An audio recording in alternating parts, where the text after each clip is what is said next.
Tesla's recently updated their UI to version 11, and there are lots of changes that come with that. So if you are a new owner or just updated your software, this will be a full walkthrough of V11 on the touchscreen with every single feature, button, everything on the touchscreen. Just so you have some background, my car is a 2020 Model 3 running 2021.44.25.2, and I do have the enhanced autopilot package, but I do not have full self-driving. So some things might look a little bit different if you have the beta or some other full self-driving features.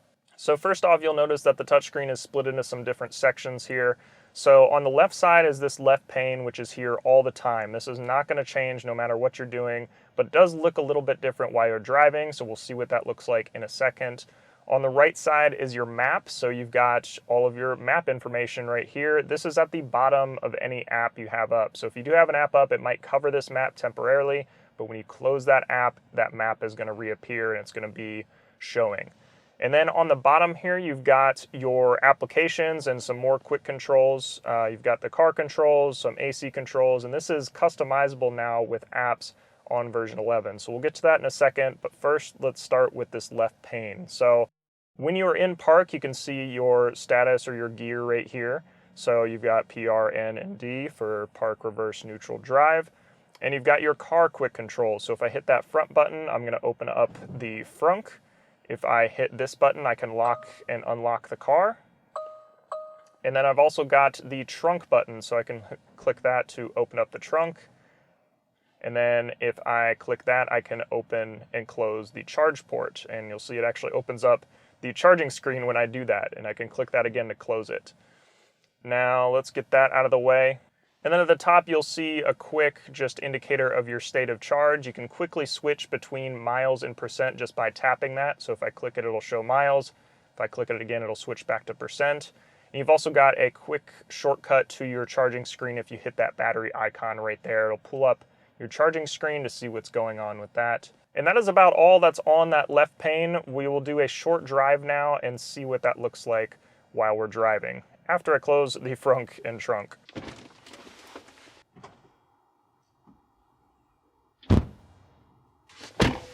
So I just plugged in the navigation here, and we'll press on the brake, and you'll see some other symbols that'll pop up here on the left. So that's where your warnings are going to pop up as well. If you have any kind of car issues arise, they will show on this left pane as well, so you can see them quickly at a glance. So right now we're in park. I'm going to shift into drive. You'll see that now switches to D, and right now it's on hold as well. So if I left off of the brake, my car's not going to go anywhere. It's actually holding that brake state. At the very top here, you also see this line right here. So this will show our energy usage and our energy recuperation with regen braking. So if it moves to the right, that means we're using energy, and if it moves to the left, that means we are gaining energy through regen braking. So it's green on the left side and black on the right side. You also see at the top right is our speed limit. So that is the speed limit either from the sign it has read most recently or just through the GPS knowledge. It knows what the speed limit is in certain areas. And let's get going now. You'll actually see now that that drive indicator is gone, it's now showing my miles per hour. And once we get rolling here, you'll actually see it start reading lane lines and other cars that might be parked. So this is that full self-driving visualization. Obviously going to look a lot different if you have the beta. But you see we're pulling up to the stop sign here, and it is showing that stop sign on the screen. I've also got the blind spot cameras on here, so when I do my turn signal, that camera is going to pop up, and we will show you how to enable that later in this walkthrough. So you can see now that I'm on a road with lane lines, you'll see some other stuff popping up. So you'll see the actual lane lines showing up here, so if it can read them properly, they'll show up. And then at the top left, there it goes. That is our autopilot indicator. So if autopilot is able to be enabled, that little symbol will show up there. And if you were to enable autopilot right now, that would be the max speed that it would show. So we're about to get on a main road here. I'll show you what that looks like. And we're pulling up to a stoplight now. You can see those are actually visualizing on the screen as well. And you can see on the right side kind of what our navigation is looking like while we're actually traveling to a destination, which is pretty cool. So you can see the light turn green, that changes on the touchscreen. And turning out onto the main road now. So now, since we are able to put on autopilot, I'm going to do that right now. So I'll double tap on the stalk right there. You'll see now the lane lines are lit up blue, which means I'm on autopilot. And this is what it's going to look like while you're driving. Now, if you are using Navigate on autopilot, you'll see a solid blue line with the path that your car is looking to take. So since I have enhanced autopilot, I will have that solid blue line when I'm on the highway. But I am just on a kind of back road, major road right now, and it is just using regular autopilot. So we're going to get off of that so you can see kind of what it looks like normally. See some other cars just around me as I'm driving around here. And this visualization picks up all kinds of stuff. So it's picking up the curb there, it's picking up the lane lines, and of course all the other cars around me. And as you can see here, that energy bar is showing up there. So I'm about to turn here and slow down. You'll see that black bar switch to green as I slow down here, which means I am recuperating energy. You can see now it just read the speed limit sign that'll pop up there. So it's showing the speed limit as 25 miles per hour. So we'll try to keep our speed down here. So we just arrived at the charger here. You'll see if I shift into reverse, that will change to R, and our backup camera will automatically pop up. And by default, it will only show the backup camera, but if you slide up right here, you can have it show all three cameras, both the rear view camera and both side view cameras. We'll go ahead and plug in and see what that charging screen looks like while we're charging.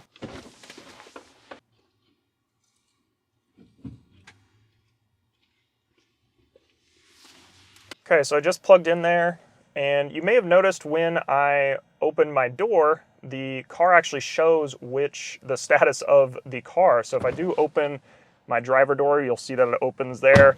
If I roll down any windows, that will show up on the screen as well, which is pretty cool. So it really shows like the live status of the car right from here, so you can see everything quickly at a glance. Since we are plugged in right now, you can now get some additional information. So that energy bar that we saw before is now a kind of pulsing green light that is showing that it is charging. You'll see the time remaining at the top left here. We've got the little lightning bolt next to the charging percentage to show that it is charging. We'll see that we are pulling 11 kilowatts, which is kind of our unit of measure for electrical power. And we'll see the kilowatt hours added, which is the measure of energy that we've added to the battery. You can also see how many amps we're pulling. So we're pulling 48 amps right there, and we're at 240 volts. So you can actually adjust that amperage right on the charging screen here. So if I want to charge at a lower rate, which is actually going to be better for the battery. So I'm currently at 48 amps, but let's say we want to bring that down to 35 amps. You'll see that now that charge rate goes down, and our time remaining is actually probably going to go up a little bit since we're pulling less power. On this charging screen, you can also see a couple other things. So you can actually set your battery limit. So ideally you want to leave it at around 90, but you can adjust this to whatever you would like, anywhere from 50 to 100%. Does not let you go below 50. So 90 is generally preferred, but if you are going on a trip and maybe need some extra range, you can bump that up to 100%. But I'm going to leave that on 90 where it's at right now. You can also stop charging with that button right there. So if you are done charging and you aren't able to unlock the charger very easily, you can just hit stop charging, and that will let the charger know that you're done unless you unplug your car. You can also schedule departure. So if I am charging and know I need to leave at a certain time, it will schedule charging for you. So if you know that you want your car to be at 90% at 8 a.m. the next morning, you can set that, and it won't start charging until it needs to. So you're not just pulling energy and letting your car sit there with a full battery or a near full battery for a very long time, which again is not very good for your battery long term. I've also got some settings in here. So if you only want to do this on weekdays or weekends, you can adjust that. And if you are doing this scheduled charging, you can actually set it to precondition your battery. So if you want to, if it is cold or you want your car to kind of be ready more than just the battery, you can set it to precondition, and that will warm up your car, not only the battery, but the cabin as well, so it's all ready to go. And you can also turn on off-peak charging here. So again, you can either do all week or weekdays, and you can change your off-peak rates here. So if in your area you have off-peak rates where charging is cheaper overnight or at later in the day, then you can adjust that to say that off-peak rates end at a certain time. So at 7 a.m., for example, you know that the rates go back up, so you want to stop charging at that time. The car will do the work for you here and turn on and off charging to adjust to those rates.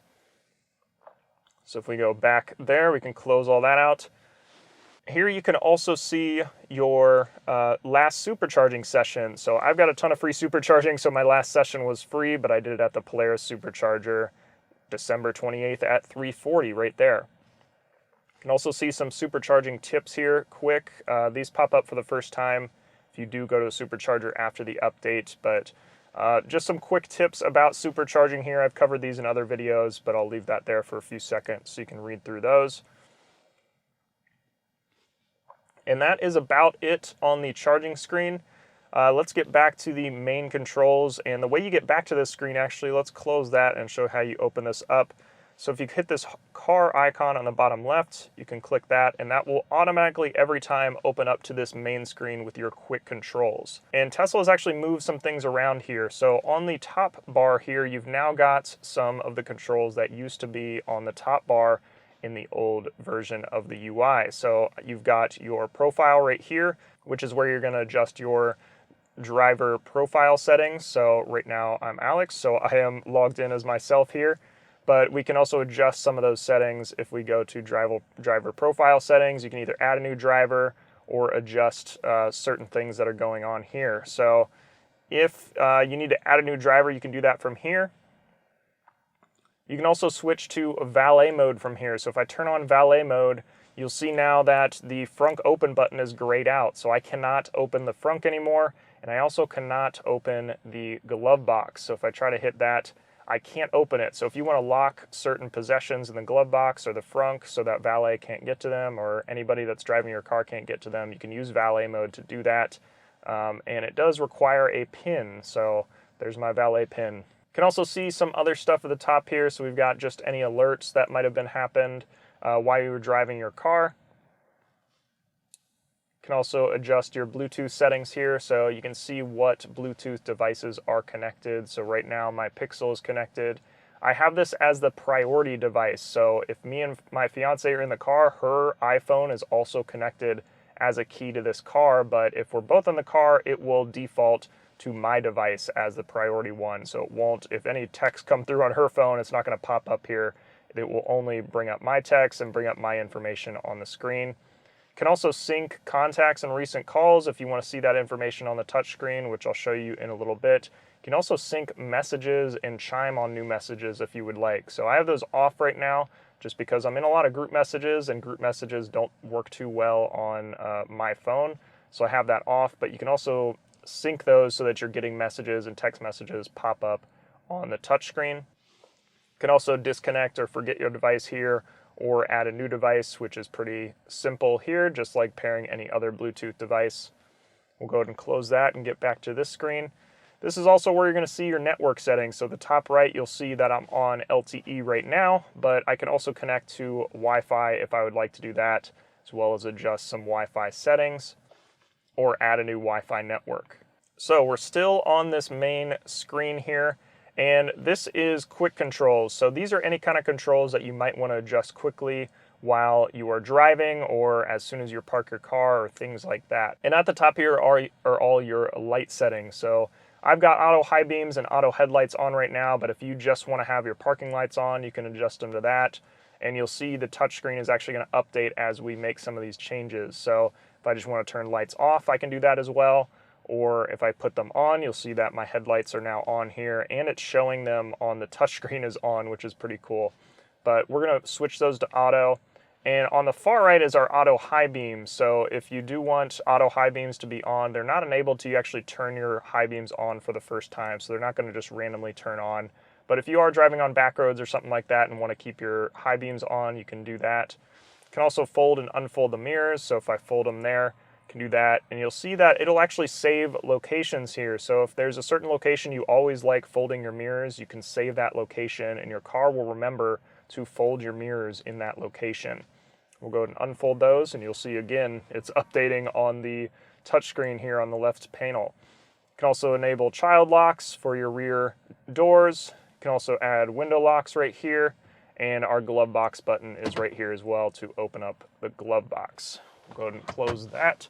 Then we've got our wiper controls right here. So this is a quick way to get to your wiper controls, but there's actually a quicker way. If you actually hit the wiper button on your steering wheel stalk on the left side, if you have a Model 3 or Y, you'll actually see these same controls pop up right here. So these are the same controls that are right here, so you can either turn them off or go through the different levels of wiper speed.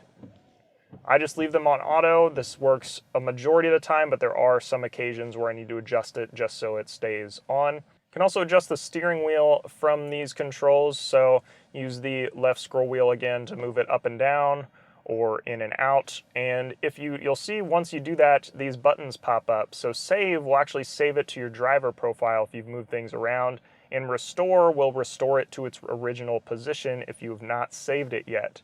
So since I have moved it around, when I hit this restore button, my steering wheel is going to shift back to its original position. But if I do move it around and hit save, it's actually going to leave it saved to my driver profile, which is pretty nice. And you'll see that across the car with a lot of different settings, save and restore depending on what you've moved. Can also do some camera settings over here. So it is currently recording since I do have a USB stick installed in my car. My dash cam is recording and you can see that status right there. But if I click that, it's now going to save the last 10 minutes of recording. So if something does happen while you're driving, you can click that and it will save your dash cam footage, which is pretty nice. You can also enable or disable Sentry Mode quickly right here. So that's the security system that kind of monitors the car with the cameras on while you are away from the car. So if you click it, it'll disable it. If you click it again, it will enable it. At the bottom here, you've got some controls for the brightness of the screen. So right now I have it on auto. If I turn that off, I can adjust the screen brightness however I would like it. I feel like auto does a pretty good job though, so we're going to leave that how it is. And that is about it on the control screen. So let's move on to pedals and steering. So some of these settings might look slightly different if you do have a different car, but most of them are pretty consistent. So you can adjust acceleration to either chill or standard. So chill just doesn't quite have as much punch, and standard is going to have the most acceleration possible in your car. If you do have the acceleration boost in the Model 3 or Y long range all-wheel drive, you have a sport acceleration right here, which I am looking to get soon. So that would be pretty cool to check out. You can also adjust your steering right here. So you've got 3 levels: comfort, standard, and sport. I like a heavier steering, so I've currently got it on sport. And you've also got regen braking settings right here. So right now I like standard, that's really aggressive, but if you're used to a car coasting and really like that feel better, you can turn that down to low. Just know that when you do that, you're not going to recoup as much energy while you're driving around. So I'm going to leave standard on so I can use that and get as much energy as possible. You can also adjust your stopping mode right here. So there's creep, roll, and hold. I like hold because it's going to lock me in once I let off of the accelerator when I'm at a stop, and hold me there and brake for me without having to worry about keeping my foot on the brake. We can also adjust it to creep, which means it's slowly going to move when pedals are released if you're used to just an automatic car. Gas car, that is what you're probably familiar with, so you can put that setting on if you'd like. And you can also change it to roll. So this means that it won't necessarily creep forward, but it will roll forward in kind of a neutral type setting when you're stopping. But I'm going to leave that on hold for now. I've also got a slip start right here. So if you do turn that on, then your vehicle will be able to be freed from anything it might be stuck in. And it kind of disables some of the safety features. So I would be careful with this if you are just using it driving around. It's not necessarily the safest thing. It's really meant to use if you are stuck somewhere. And then the charging screen is next there. We've already covered that, so I'm going to skip past that. And then we'll get on to our autopilot settings. So this, again, might look slightly different if you've got some different features in your car, but let's look through some of these. So auto steer is just keeping your car in your lane. So that is part of autopilot, and it's going to keep you in your lane, so I have that enabled right now. I've also got navigate on autopilot, which is a part of enhanced autopilot, and that's going to take exits for you and make lane changes, all that kind of stuff. And you can customize that right here. So I have it set to enable at the start of every trip, so it's automatically going to be on. Not that Autopilot is necessarily on, but Navigator on Autopilot is going to be enabled when I do enable Autopilot. You can also adjust speed-based lane changes, so you can set these to disabled, mild, average, or mad max. So speed-based lane changes are going to happen based on how fast the cars around you are going. So right now I have it on mild, so it doesn't really suggest lane changes unless somebody's really going really slow in front of me. And you also got settings to exit the passing lane. So if you are in the far left lane, you can get a notification or your car will automatically shift out of the lane. So I have that enabled right now just so if I am camping in the left lane, my car reminds me to move over. You've also got the require lane change confirmation right now. So the way I have lane change set up, anytime my car suggests a lane change, I still have to hit the left stalk to confirm that lane change. And that is what I've got right here, is that setting. So if I change that to no, that means my car is going to make lane changes for me without my confirmation, which makes me a little unsettled, so I do have that enabled right now. And if I do change that to no, though, I've now got some lane change notifications. So if I do have that lane change confirmation off, I can set it to chime or vibrate or do both when it's making those lane changes, just so it doesn't happen out of nowhere. It's going to chime and vibrate before it actually goes to do that lane change, so I know it's coming and don't get caught off guard. But since I have that off, those settings do not apply. I've also got the full self-driving visualization preview, so when we were driving around, you saw stop signs, you saw cones, you saw other cars, all that kind of stuff. That is that feature enabled. So if you're not seeing that showing, that's probably why, if you have that setting disabled. I've also got summon as a part of enhanced autopilot. So I've got it enabled right now, and you've also got some summon settings. So this is kind of your basic settings for adjusting summon. So my bumper clearance is at 20 inches, so the car is not going to move any closer than 20 inches to anything. My summon distance is 40 feet, so it can't actually travel farther than 40 feet. Side clearance I have at standard right now, just because I'm not always close to the car if I am using summon, so it's going to leave a little extra room on the sides. And I also have a require continuous press on, so in the app when I have summon open, I have to be holding down on the app for the car to be moving around, so it's not just driving randomly. I've also got standby mode for summon right here, and I like to keep this off because it does take some additional energy, but if you turn on enable standby mode, it's actually going to leave summon kind of ready to go at all times when you have that standby mode enabled. So right now the car does have to wake up and it's got to get summon ready. When you do want to use summon, it's not ready immediately just because the car isn't awake, but if you turn on the standby mode, it's going to be ready at all times. And you've got options to exclude certain areas. So maybe at home or work where you might be charging, then you can leave those excluded. You can also adjust speed settings here for autopilot. So the way I have it set right now is I've got a set speed, which is the speed limit, and I've got an offset, which is a fixed offset of 5 miles per hour. So the way this is set up right now, the speed limit is 55 miles per hour.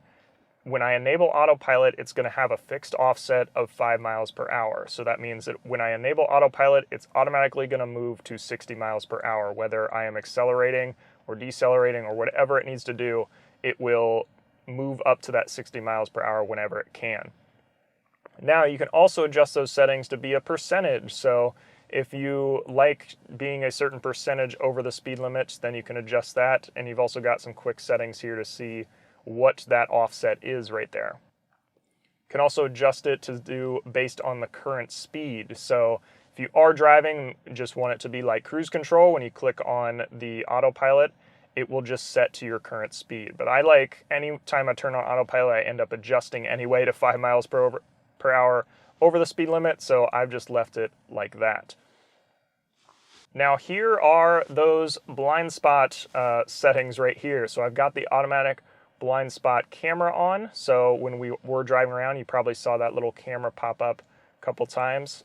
And we've also got blind spot collision warning chime. So that will actually enable a chime that happens when you are leaving a lane and there's somebody in your blind spot, which is pretty handy. We've also got speed limit warnings right here, so these are enabled for every car. If you would like to get a display or a chime or something like that when you are going over the speed limit by a certain amount, then you can have warnings pop up. So I just have a display, which means that if I start going over the speed limit sign will flash a little bit. And again, you can adjust these based on relative settings or absolute settings. So if you could have it set up to anytime you go over 50 miles per hour, you're getting a chime or getting a display or something like that. But right now I just have the display relative to the local speed limit.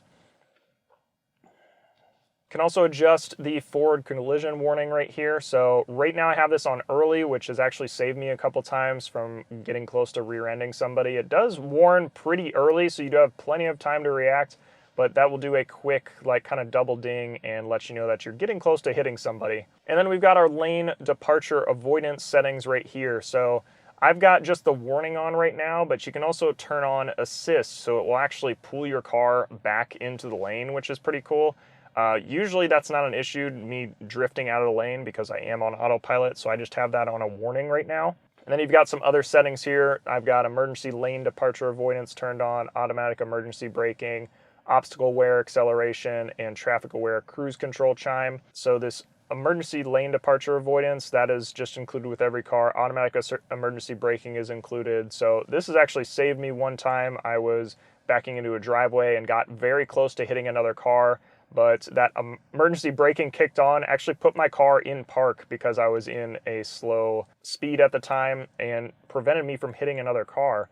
This obstacle aware acceleration is basically anytime a car might be getting close to rear-ending you and your car is able to accelerate to get out of that, you can turn that on and it will accelerate out of that situation. We've also got this traffic aware cruise control chime. So when you are on autopilot, there are certain situations where you can disable autopilot but not disable cruise control. And that basically is a little chime to let you know that, hey, you're still on semi-cruise right now. You need to still be paying attention to the car. You're not completely in manual control. So that is, I'm glad they added that because that is a new feature that wasn't in some previous updates and makes it a lot safer. If we move on to locks now, you can see what locks are connected to the car. So you'll see my Pixel is currently connected, and if I click that button right there, you can actually pair it to whatever profile you're on right now. So you'll see right next to my phone name, when I click that, it will link it to my driver profile. So that means anytime I hop in with my Pixel, the car recognizes my phone and knows what profile to put it on. But if my fiance hops in the car and her phone connects, it will actually link to her driver profile, which is pretty cool. So it'll automatically adjust all the seat settings and things like that to her needs. Can also do some locks here as well, so you can put on the window lock and the child lock from here as well. Can adjust the walk-away door lock, so when you do leave the car, it will automatically lock, and you can exclude home there as well if you don't want your car to lock while it's sitting in your driveway or your garage or something like that. Could also enable driver door unlock mode, so when you first unlock the vehicle, I know some people only like their driver door being open, so you can enable that right there. So when you do unlock the car, it only unlocks your driver door and none others. And you can also have unlock on park. So right now when I put my car in park, all the doors unlock so everybody can hop out easily. Can also set up some car left open notifications that will be sent to the app. So it will notify if anything is left open for 10 minutes. So there's a couple settings here. I have all of these settings on just because I would like to know if I've left something open on my car. So I've got doors and windows enabled. Again, you can exclude home for this. And then you've got a couple final settings here. You can have lock confirmation sounds, which I have on, and close windows on lock, which is really handy. So if while you're driving, somebody had their window down and you leave and the car locks, all of the windows will move up on their own, which is really nice. If we move on to lights, a lot of these settings are on the main controls, quick controls there. So again, we've got just basic headlight settings, off, parking, on, and auto. But you can also put on your front fog lights right here. So if you do have those in your car, you can enable them. You can also adjust your dome lights that are inside the car. So right now I have them on auto, but if you turn them on, then all the lights in the car will come on. If you turn them off, they'll shut off. But auto just leaves them on their normal settings. And then you can also turn on and off the ambient lights that are down below the foot area. You can also enable your auto high beam settings here. Headlights after exit, so when you hop out of the car, if you'd like your headlights to stay on, you can enable or disable that right there. And you can also turn on your steering wheel lights. There's some very small lights around the steering wheel, but I like having those on so you can quickly see where those scroll wheel buttons are at. If we move on to display, again, you can adjust some display settings here. So right now I have it on auto in terms of the light or dark settings, but you can also switch on dark mode if you prefer that better. If you leave it on auto, that will automatically recognize when it's dark enough outside and switch it to the dark mode. And then you can adjust the brightness of the screen here again. You've also got a screen clean mode right here. So if I click on that, see the whole car touchscreen is going to go black, and I can clean off the touchscreen. And then once you're done, you can hold down on this button right here.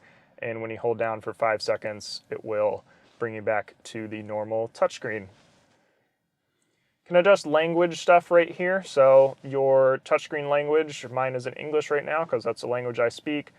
Voice recognition language you can change, and voice navigation language you can also change.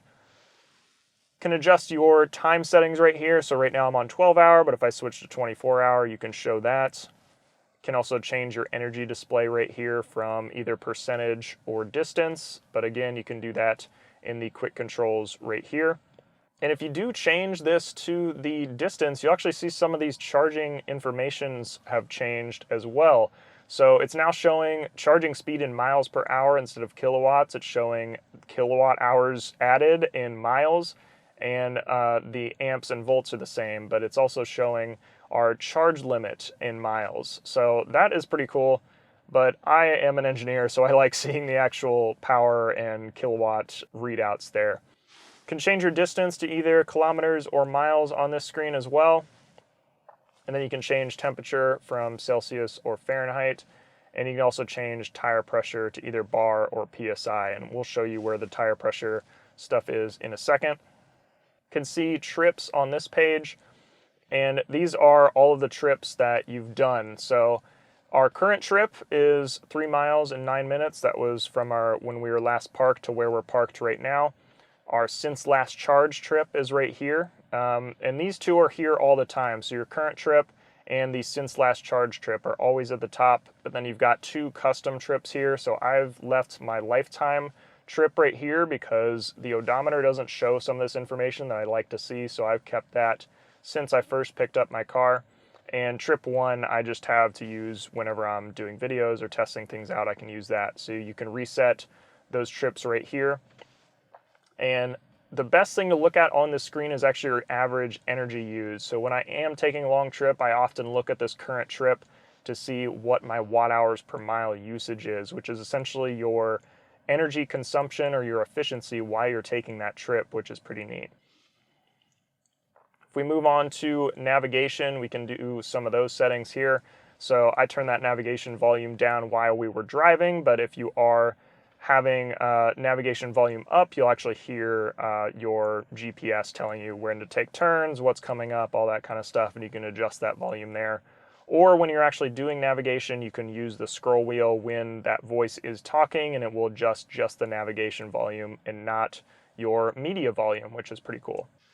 You can also turn on automatic navigation, which in this case, the car tries to learn your behavior and figure out where you're going to be traveling to next. I've used this occasionally, but it's not as accurate as I would probably like, probably because I just have sporadic navigation. It's not really consistent day to day because I do work from home. You can also turn on trip planner here. So when we get to the navigation screen, we'll show you what the navigation looks like when you are having those supercharger stops, but I have that on by default.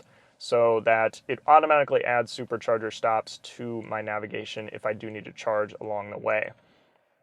Can also turn on online routing, so this will actually update routes based on traffic and things like that, and you can adjust settings. So if anytime a reroute is going to save me more than 5 minutes, then I have it set to adjust the route, and you can adjust that time right here in 5-minute increments.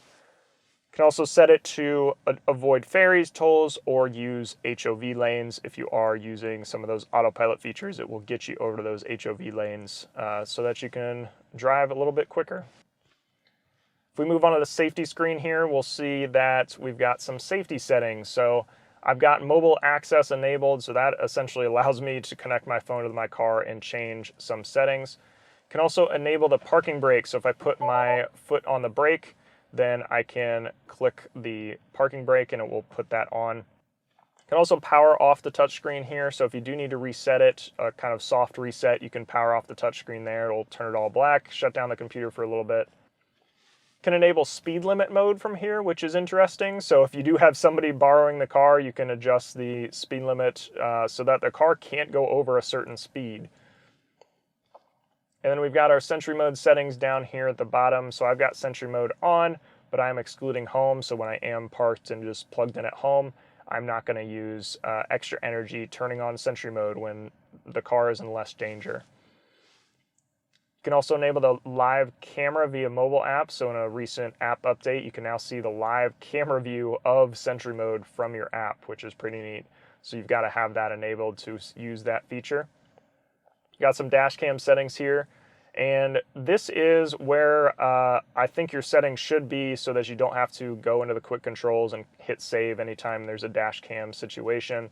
I have it on auto, so it's always on when my car is running, and I have it on honk as well. So this will actually allow my dash cam to save clips anytime I press the horn, which is pretty nice. So if I am getting close to a crash, generally I have my horn on so that the person knows I am getting close, and this will save the clip automatically for me. So you'll see kind of the readout of the settings here. But manual is meaning that you have to hit that dash cam icon every time. So I definitely prefer auto, not having to think about that sort of thing, especially when I'm getting close to a crash or have some situation like that. The last thing I want to worry about is making sure that my dash cam actually saved the footage.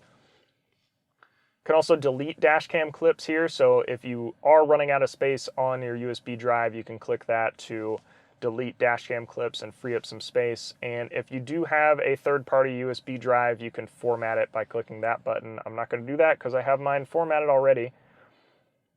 I've also got some additional settings here. So park assist chimes, those are just the little dings to tell you how close you are getting to your parking or getting close to your car while you are pulling into a space. Joe mode right here is actually reducing volume of any kind of car chimes. So there was actually a Twitter user named Joe that reached out to Elon and said his kids were getting woken up or getting disrupted because the chimes in the car were too loud. So this actually lowers the volume of those. So if you do have sleeping kids or just want to turn down the volume of some of those like critical car chimes, you can turn that on. It'll bring the volume down a little bit. Security alarm is on, and you'll see it's locked right now because anytime you have Sentry Mode on, your car alarm is going to be enabled. You can also set up pin to drive here. So if you set up pin to drive, we've now got a pin that pops up. So if we put in a pin here, that will now let the car know that anytime we move it into drive, we want a pin to be enabled. So if I am showing off my car at any kind of show or anything like that, I enable pin to drive. So even if my car is connected to my phone, the key is close to the car and it's unlocked and it's able to be put in drive, nobody can actually move the car until they put in that pin. So I have that off because generally I'm not showing my car off. And you can also set up a glove box pin here. So same kind of thing.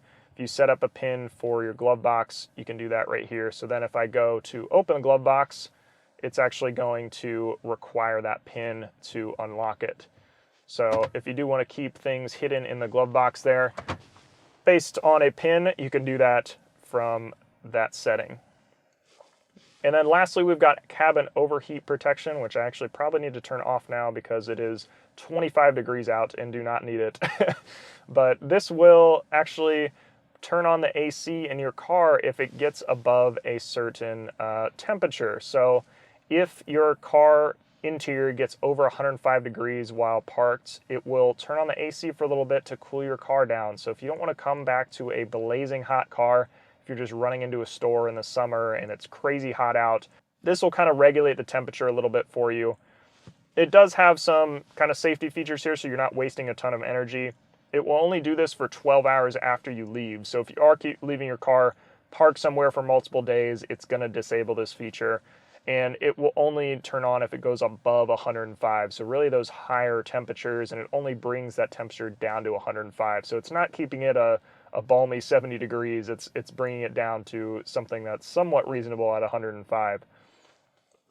And it will also disable this if your car is less than 20%. So you're definitely not going to lose your battery or completely be drained just from having this feature enabled. If we move on to service, we've got some quick stuff right here. So the owner's manual is available right here. And this will bring up the owner's manual. So you can click on the owner's manual here and read through all of the different sections. You can also search for certain things. So if you don't know where something is in the car, or how to do certain things, you can search for those and find them a little bit quicker. But if we go back to our service panel right here, that is the owner's manual. We've also got car wash mode right here, which I've shown off in some other videos. But that does a few things. Basically make sure that everything on the car is locked, and also allows you to quickly put the car into neutral if you are going through a car wash, if you are going through one of those self-service car wash modes. You can adjust headlights. You can go into tow mode right here, which is very important if you are getting your car towed. You can reset the TPMS sensors. You can change your wheel configuration right here. So right now I have the Aero wheels, but if I change them to the Sport wheels, for example, that would change them on the touchscreen and also adjust some other things on the car like range and such so that they're accurate. You can also see your notifications, which again are back up here. You can do some camera calibration. If for some reason you think your cameras are not working properly or Autopilot's acting weird, you can recalibrate. You can do some seat and steering calibration. That will, if your seats are acting weird or aren't quite calibrated, you can do that right there. You can do a factory reset. So if you are having just a ton of problems with your car and really need to reset it, you can do that. You can also turn on a wiper service mode right here, which actually pops the wipers up a little bit so that you can quickly adjust your wipers. When you first pull open the service tab, this is actually where you're going to see your tire pressure as well, but generally this is only shown while you're driving, so this is what it's showing right now. If we move down into software, this is where you'll see some basic information about the car. So I've got the Model 3 long-range dual motor. You can see the miles I've driven right there, my VIN number, my computer that I have right here. If we click on this, we can see some additional vehicle information. So things like garage door, modem capabilities, all that kind of stuff that is in here. You also see the packages I have on my car. So I've got enhanced autopilot with a little readout of what it is right there. And I've got premium connectivity that I have just on a subscription, so I get that every month.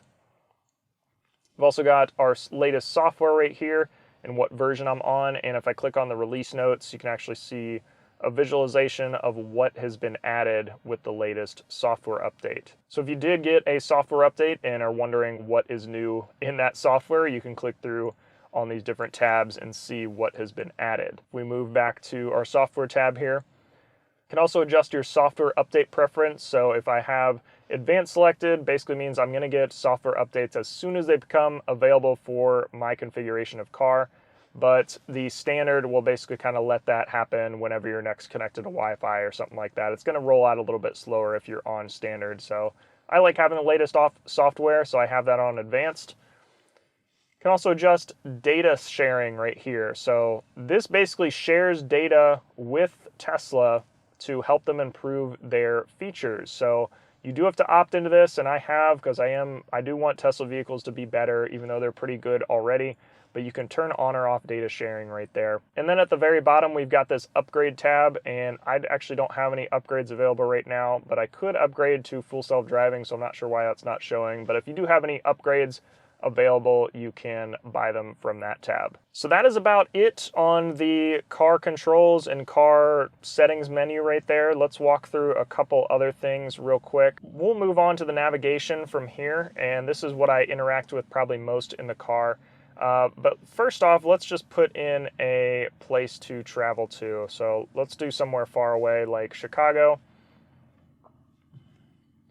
And you'll see the car will automatically tell me where to drive to get to Chicago, but it's also going to add in different supercharging stops. So I've got a couple stops to make if I did want to travel to Chicago, and it's calculating the route right now. And again, now you can see all of the different stops I'll have to make and turns off to make if I take that trip, as well as all the supercharging stops. And if you want to collapse this, you can click this button at the top right here, and that will collapse it down into kind of the mini view with your next couple turns. Will show your arrival time, how long it's going to take, and how many miles you're going to have to drive to get to that first supercharger or that first stop along your route. And if we do expand that and scroll to the bottom, we can see what we're going to arrive with when we get to Chicago and what we're going to arrive with at these different superchargers. So you can see I'm going to have to stop in Fort Wayne. I'll arrive with 6%. And I'll have a 35-minute stop there, but then I'll continue to the Portage, Indiana supercharger, and I'll only have a 10-minute stop there, arriving with 18%. All of that to arrive in Chicago with 26%. So generally the car wants you to arrive between 15 and 25%, so it's giving me a little extra buffer here, I think just because it's very cold out, but you can see all that information right there. And then you can also enable or disable navigate on autopilot. So this button right here is actually our navigate on autopilot. So I have that enabled by default, like we saw in the other setting. And since we have navigation plugged in, we can also change some settings of the actual route. So I can add a stop in there. Let's say I want to stop at what's along the way there. Let's say we want to stop in like Gary, Indiana, or something like that along the route. I can add that to the route, and it's now going to add that as a stop along the way to Chicago. And it still has all the supercharging stops in there. And if we go back now, we can edit that trip. So if we want to remove a certain destination, say we want to remove Gary because we don't want to stop there anymore, we will make that change and hit done, and it will recalculate our trip. You can also change some settings about the trip right there. So again, that kind of quickly pulls up your navigation settings that we saw on the actual settings screen previously. A lot of the same settings are right there, but they're kind of quickly at a glance now, so you can change them quickly from the navigation screen. Since we have navigation up, we can also adjust the view of our navigation. So if we want to see a wide view of the whole guidance, we can click on that and see that whole trip right there. And if we click it again, it will switch to a wide view of the entire trip, not just the current branch we're on. If we click it again, it will switch to the north up view. So this will keep north up all the time, but I like to keep it on the guidance view, so it's actually going to be kind of first person looking where your car is pointed. Let's go ahead and cancel that route right now, and let's see some of these other settings. So on the right side, we've got a setting to turn on or off our satellite view. I really like the satellite view, so I'm going to leave that on right now. You can turn on or off traffic, so we'll see there's a lot of traffic in this area. You'll see it disappear when I hit that button, and we'll turn that back on. You can also turn on or off points of interest, so you'll see a lot of stuff is showing on the map around here, but if we turn that off, then it's going to get rid of a lot of that stuff and not show it on the map anymore. So you see there's like different points of interest here. If I click that, then they go away. A couple more things on the navigation screen here. So if I do want to look for superchargers, I can click the search bar right there. I can obviously search for any destination, but if I just want to see chargers, I can click on that charging icon right there. And right now I'm only showing superchargers because I've got those 3 lightning bolts shown. It's only going to show stations that are full-on superchargers. But if I click the 2 lightning bolts, you're now going to see that it's showing some urban superchargers that have a slightly lower charging speed. If I do click on the single bolt, it's now going to show destination chargers, basically charging of any speed. I'm going to set that back to show all superchargers now though. I've also got quick controls for navigating to home and work. So if I click on home, it's automatically going to navigate home. If I click on work, it's automatically going to navigate to work. And a quick way to do that, instead of clicking on the touch bar and then clicking where you want to go, you can just swipe down if you want to navigate home, and it will automatically start navigating there, which is pretty cool. And that is about it for the navigation part of the touchscreen. Let's move on to this bottom bar now. So if we click on these arrows to adjust our temperature, we'll see these kind of quick controls pop up here. So right now I've got auto seat heaters on, but I can also turn on my front defroster or cooler, depending on how many times I hit it. And I can also turn on my rear defroster from here as well. And I can also just slide to adjust the temperature right here. But I usually like doing these arrows because it's a little bit more precise. You can also split the temperature as well. So right now you'll see that if I adjust this, it's only adjusting on my side and not the passenger side. So if you want to see all of the HVAC settings, you can either swipe up from here like that, or if you have adjusted something recently on the mini controls here, you can just hit settings and that'll pop up the same thing.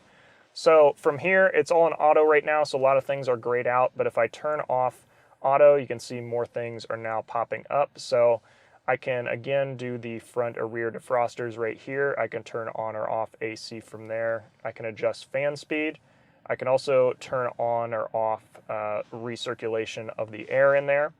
Can adjust where the air is coming out from, just like any standard controls.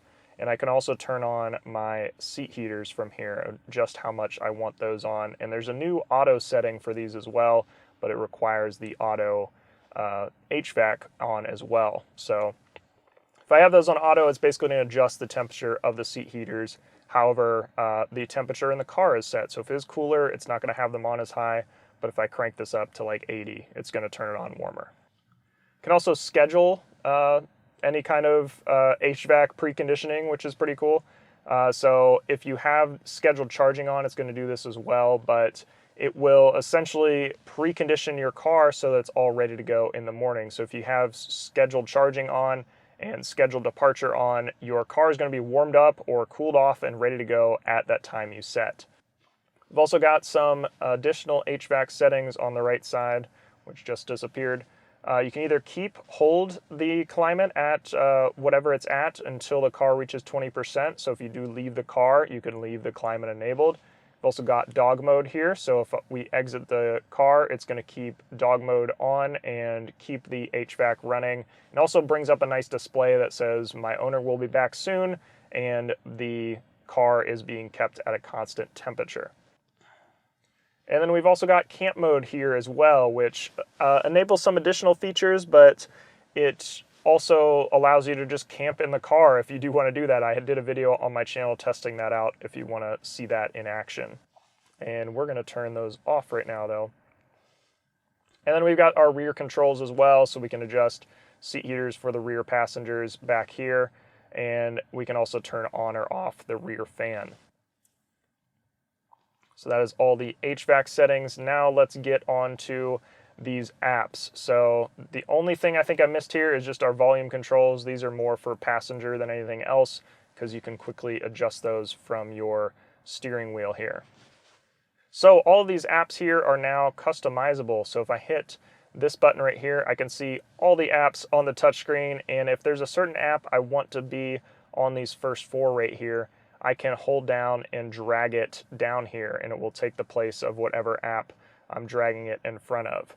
And you can adjust this however you'd like. So right now I've got the calendar, messages, Spotify, and the energy screen all up right here. But let's walk through and see what all of these apps do now. So we'll start with the camera here. This just pops up the camera to see that view you saw when we put it in reverse. Again, you can adjust how much you're seeing by just swiping up and down right there.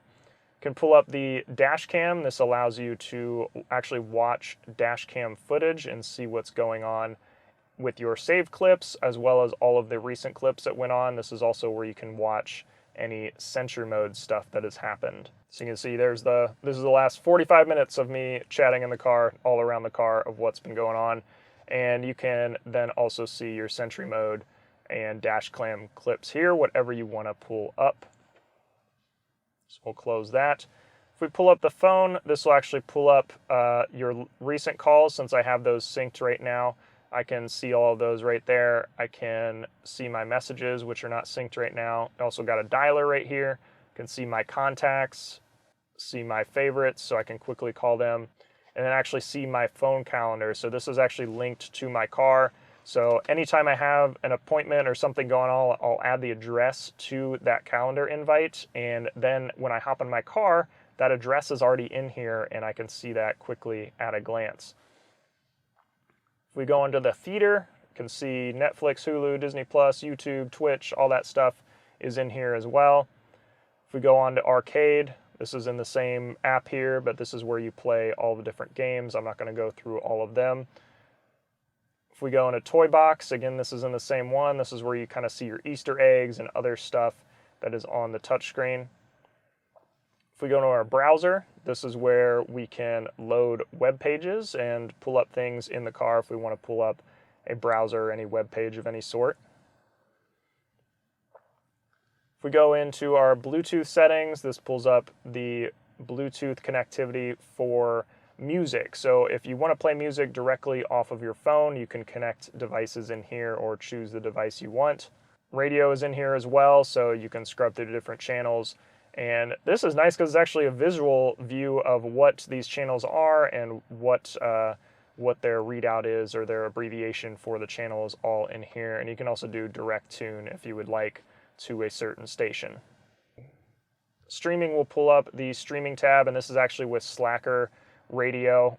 So right now I'm actually just using my Tesla account, but you can stream music through that. We've also got karaoke, so this will bring up certain tracks if you would like to sing along while you are jamming in the car. And I've got it muted right now, but it'll bring up this little mini karaoke view to see the lyrics of the song that you are playing, which is pretty cool. Then we've got TuneIn Radio here as well. So you can see all the things I've been listening to on TuneIn Radio.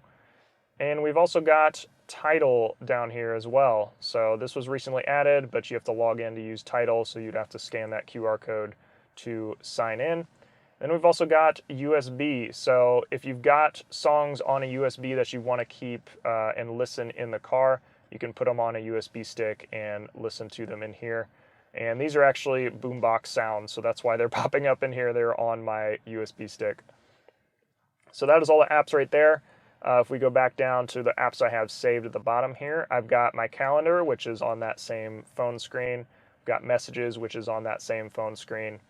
And we've got Spotify, which is my music streaming choice, and that's where I listen to most of my music. So Spotify is on there. You can scroll through and pick whatever you'd like. It's very similar to the traditional kind of Spotify menus there.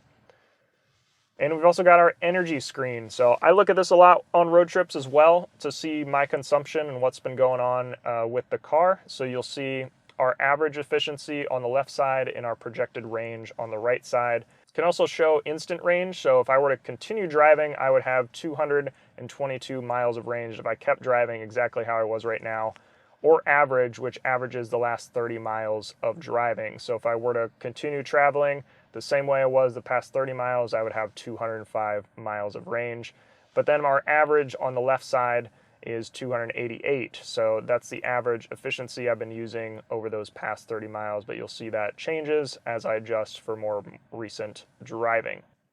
And that is all of the apps now. So that is essentially the entire Tesla's touchscreen. I think I covered just about everything. I probably missed a few things, but if you have any questions on things or things you think I missed here, definitely let me know down in the comments. Thank you so much for watching, and I will see you in the next video.